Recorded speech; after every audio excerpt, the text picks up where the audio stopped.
Hello and welcome to this edition of Reporters, France 24's investigative news magazine. Over the past 3 years, the US-led coalition has conducted nearly 14,000 strikes on Iraqi soil, supplying air support to the Iraqi army in its fight to reconquer Islamic State group-controlled territory. This intense bombing campaign proved crucial in defeating IS's self-styled caliphate. Observers are now questioning this strategy, arguing that a lot of civilian casualties could have been avoided. In West Mosul, where the militants used the population as human shields, loss of life was especially high. Our reporters Charles Emtaz, Gaspar Thierry Caroglan and Rebin Rosbayan have investigated one of these strikes that took out an entire family. Please note that some viewers may find images in their report disturbing.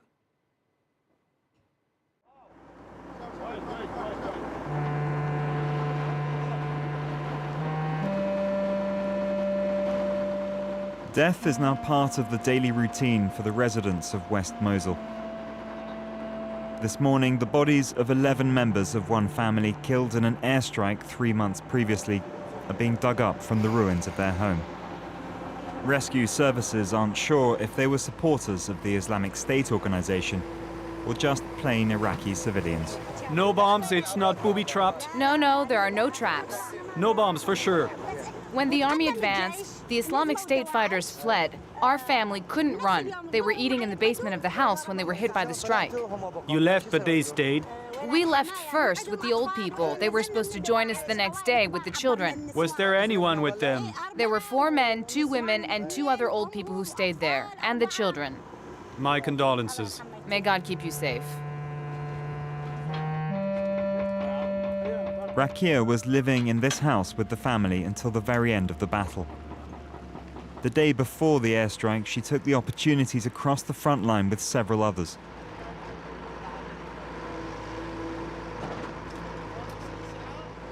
The powerful bomb has left many of the bodies unidentifiable.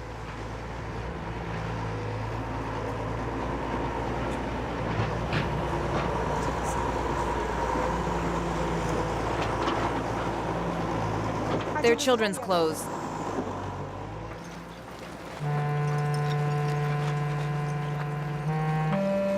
Many of the casualties in the battle for Western Mosul were children.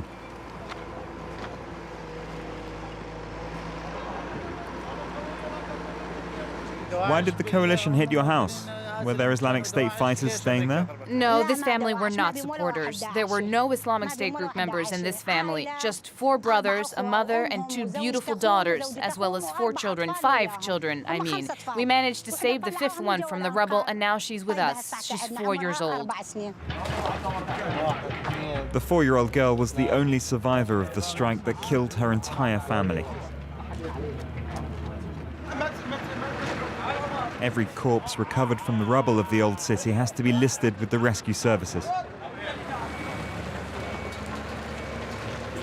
Other members of the extended family are waiting nearby for the remains of their loved ones. Wait a minute. Look at their papers, one by one.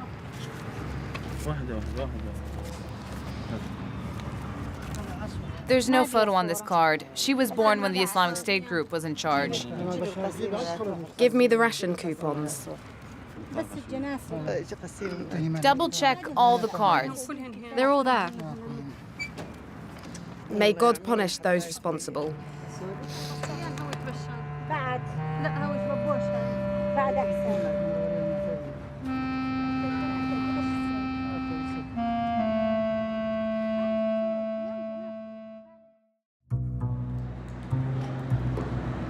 We returned to the site of the attack in Mosul the following day.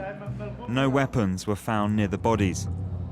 We're searching for pieces of the missile which pulverized Saad al-Ahwar's house. 3 experts confirmed that the pieces we found were US-made, including Belkis Willer, a researcher in Iraq for Human Rights Watch and an airstrike specialist. Where does it come from? So looking at this fragment, it looks very much like it is a piece of what's called a JDAM. That is a satellite kit that you attach to a regular bomb in order to make it a precision-guided bombs. These are made by a US company, but they're sold all over the world. They're sold including to coalition partners that would then choose to attach this to one of their bombs to make it precision-guided. Yeah, but again, even with the... If this was a weapon guided by GPS, why did the coalition target this house in particular? If the 4 men were indeed their chosen targets, was it justified to kill their whole family too? We went to look for residents from their district in Western Mosul. Most displaced people can be found 2 hours south in the Jeddah refugee camp, which currently shelters over 80,000 people. Yunis lived next door to the Saad al-Awal family. A few days before the airstrike, he had a chance meeting with one of those who were killed. Under the Islamic State group, I was forced to work in a bakery, and that's where I got to know Ala al-Awal. We worked together for 2 days. After that, I found out that he was the father of the little girl who survived the bomb. The man Yunis describes was just a simple manual laborer at the bakery. He didn't have the profile of a dangerous Islamic State fighter, but like many others, he says his family were forced to serve as human shields for the terrorist organization. On one side, if the Islamic State fighters saw you running away, they would decapitate you. On the other side, if the army saw you, they'd shoot you. Everyone had to have a beard, and if the soldiers saw you with a beard, they shot you. If the army did not see a woman or a child with you, you were dead. Otherwise, you had a bit more of a chance.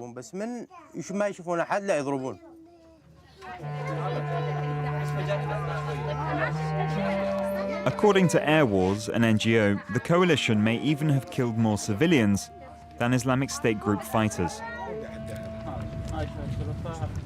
Given the terrible record of accuracy of targeted airstrikes, could there be a problem in the chain of command?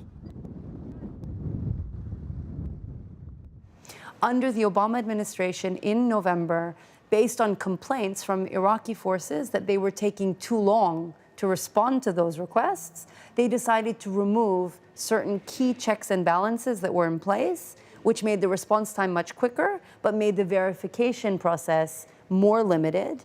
And at the time we heard about these changes, we flagged our concerns and said, you're going to start to see more mistakes happening, mistakes that could kill hundreds of civilians because you've made these changes. You start to see all the craters left by bombs. See specific craters that targeted different houses.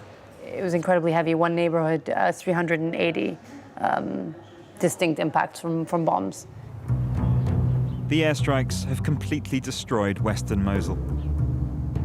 Around 800,000 people have been displaced.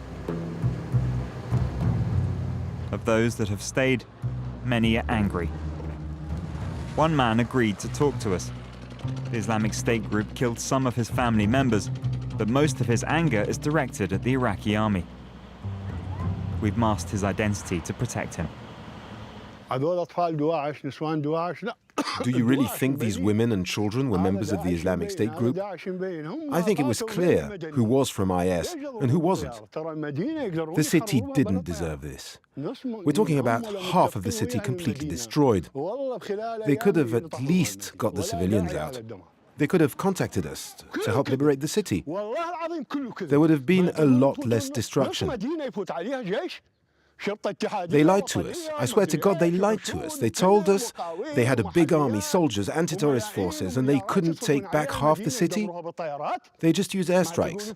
They spent billions on their army, and they took back the city by destroying it. Couldn't they have just retaken it using soldiers? Did they have to bomb us and kill everyone? Amnesty International says the coalition has violated human rights through disproportionate use of airstrikes, which could even be classed as a war crime.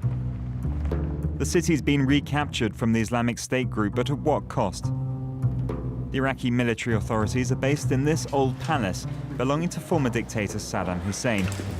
Local officers mix with American GIs. General Najim Jabouri led the battle for Mosul. What do you want? Have you asked the Islamic State group how they apply human rights? Have you? In a war, you have to accept there will be loss of human life. Launching a large-scale offensive on the IS group's capital inevitably leads to collateral damage. What do you expect?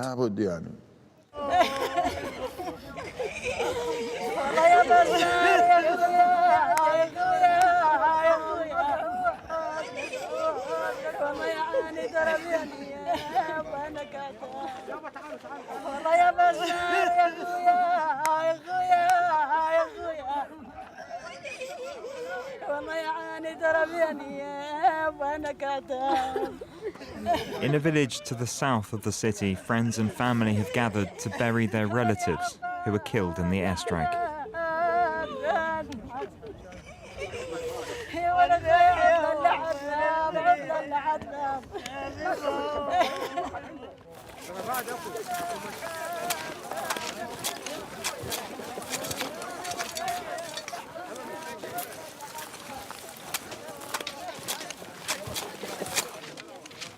The Islamic State group were in charge here until autumn 2016. When the Iraqi army arrived, Islamic State fighters retreated to Mosul and took some of the families from the village with them.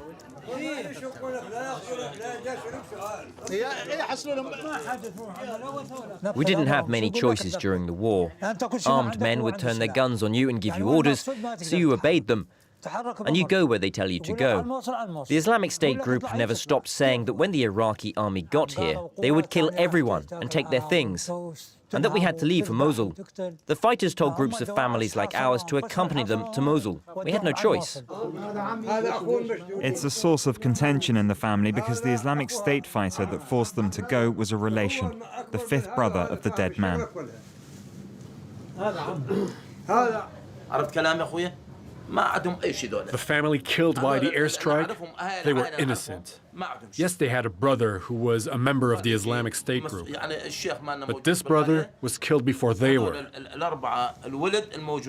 He was killed by another bomb, quite a while before them. The village chief can tell you. The four brothers who were killed in the bombing were innocent. They had nothing to do with the Islamic State group. They were civilians.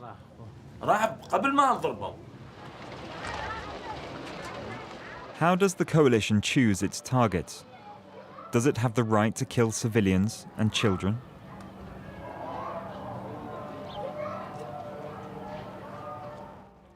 The concept of direct participation in hostilities is very debated under international law because there's the fighter with the gun who's very clearly a part of the fight, but then there's a guy on a phone call who's calling in an Iraqi military position to allow ISIS to fire a rocket in that direction. Nowadays, most militaries would say that this guy on the cell phone is very clearly a military target, a legitimate military target. But then you go a step back. So the kid who was asked by his father to stand on the roof and see where the positions are and then run down to tell his father to make the phone call, does the kid become a legitimate military target? And this is it's a gray area.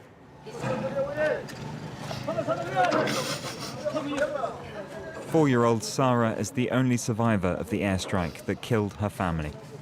She's been in hospital for a month. Rakia, her great aunt, now looks after her.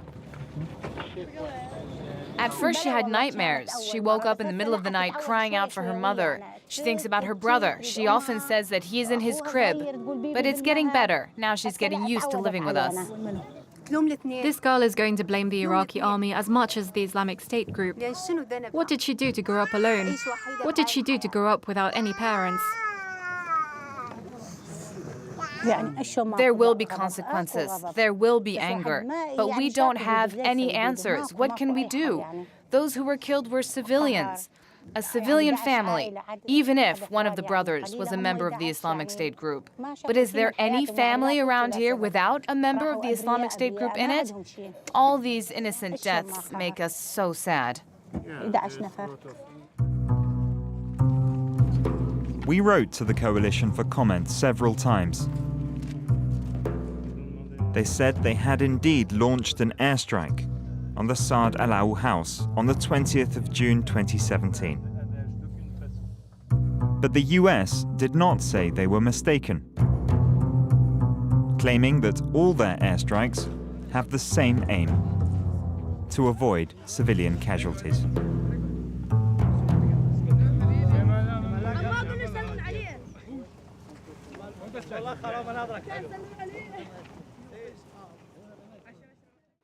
That's it for this edition of Reporters. You may watch this report again on France24.com.